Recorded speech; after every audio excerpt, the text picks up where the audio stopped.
last week, I was at the border.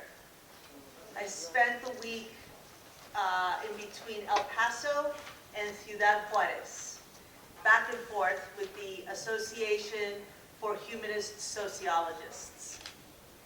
And as you might imagine, it was as bad as you can think of, right?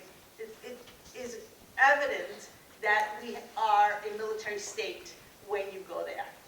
In our daily lives up here, we know, the previous speakers spoke to that, but you really see it there.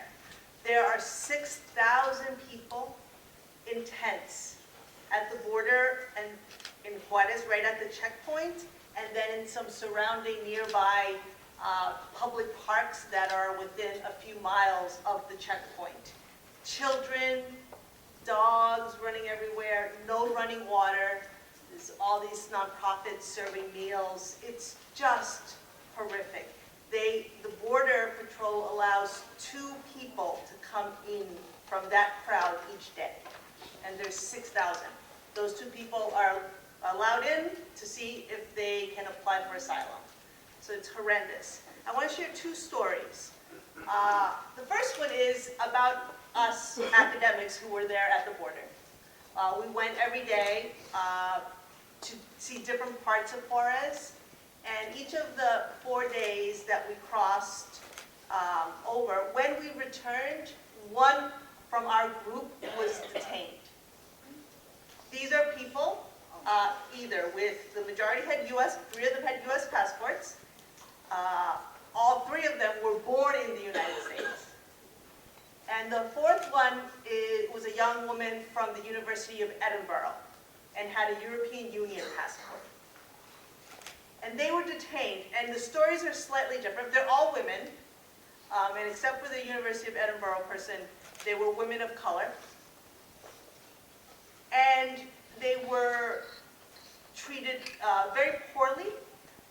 They were taunted, so they were put into the detention area with they were told these are a lot of Salvadorans and Cubans.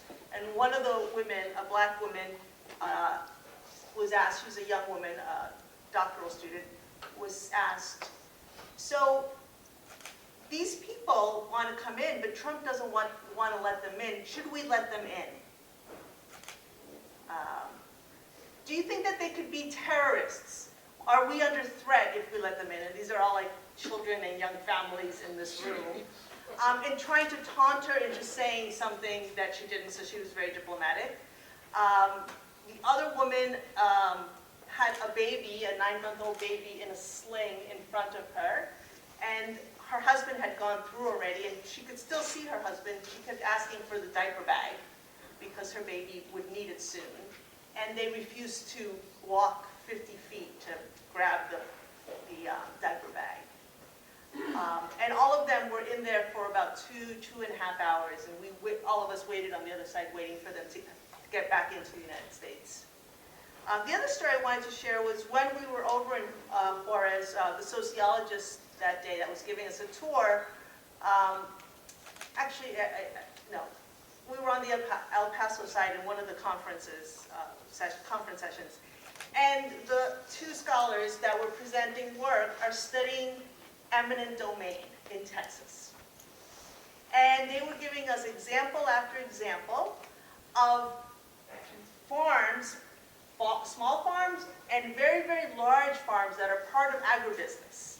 Farms with a lot of resources and political power, whose lands are being taken away for next to nothing in the name of national security, right, in building the wall. Because they need to build a wall, so they need to take the land. And as I reflected on that further, I thought to myself, if there is a God in this nation, it is private property. Right? It is the most important of deities in our nation. It is at the center of the founding of this nation, the right to protect property, not a right to private property, because there were plenty of serfs and others who had no property, but those who had property, the right to protect your property is one of the central principles of this nation. And so what I thought to myself is, this project that we are engaging in will even subjugate the god of private property, right? It just is, to me, made it so clear what we're up against. And so what is this project that we are? So I like to use a metaphor that is given to us by a scholar just a couple blocks from here, law professor at Harvard, black law professor at Harvard, Lani Guarnier. She wrote a great book with another law professor, Gerald Torres, from University of Texas Law School. And in that book, The Miner's Canary, they argue that that race is like the canary. You all know how miners used to take the canary down into the mines, and if the canary died, then the miners knew it was time to get out, right? But there's nothing wrong with the canary, right? The canary's respiratory system is more sensitive to the toxic fumes in the mine. Well, likewise, Guarnier and Torres argue that race is like the canary. That if you want to know the political and economic toxicities of society, just look around to what's happening to people of color.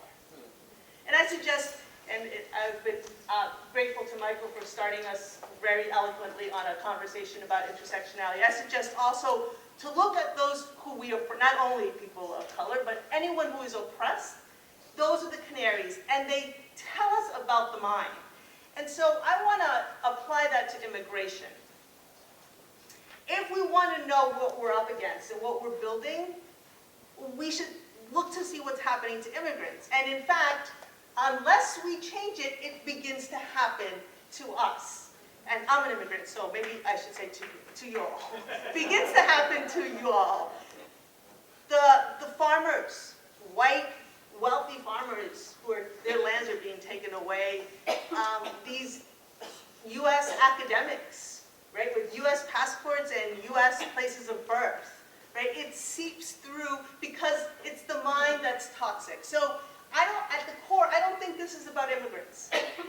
I think this is about the mind. Immigrants are one of the victims, and it is a warning sign, right? Guarnier talks about race as a diagnostic tool. So, and I think what the mind is telling us then is that we are in a military state. We're building a military state that is deeper and deeper and more robust. Some examples from the immigration world, which is my area of expertise, that tell us about the mind. I keep looking at you, so I don't know how many minutes I got. First, the Muslim ban, right? That is discrimination on the basis of religion.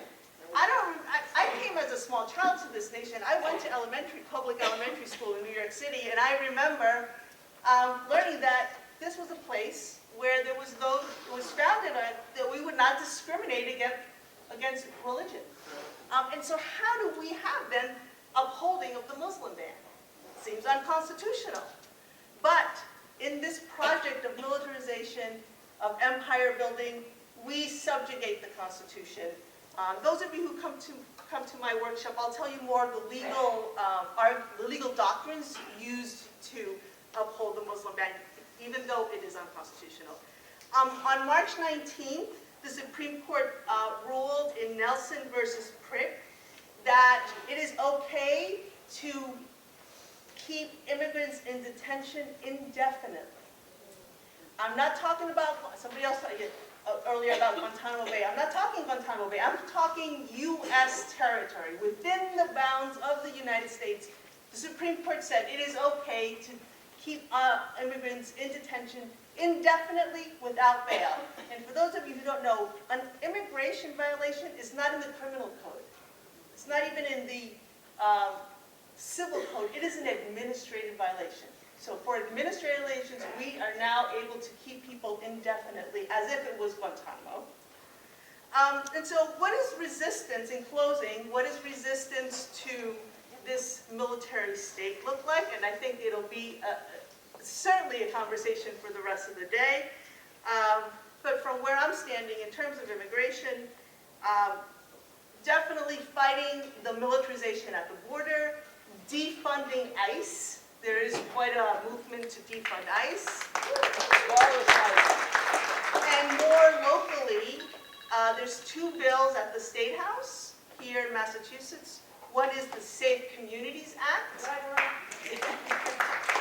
The hearing is on December 2nd for the Safe Communities Act, so please contact your legislators around that. And then the last one is the Safe Driving Bill, the driver's license bill, because immigrants, when their interaction with police is because they don't have a driver's license. So like 13 other states who have driver's licenses, like Nevada and Utah, places that are not so apparently progressive as us, but they have driver's licenses because we want to be safe on the streets.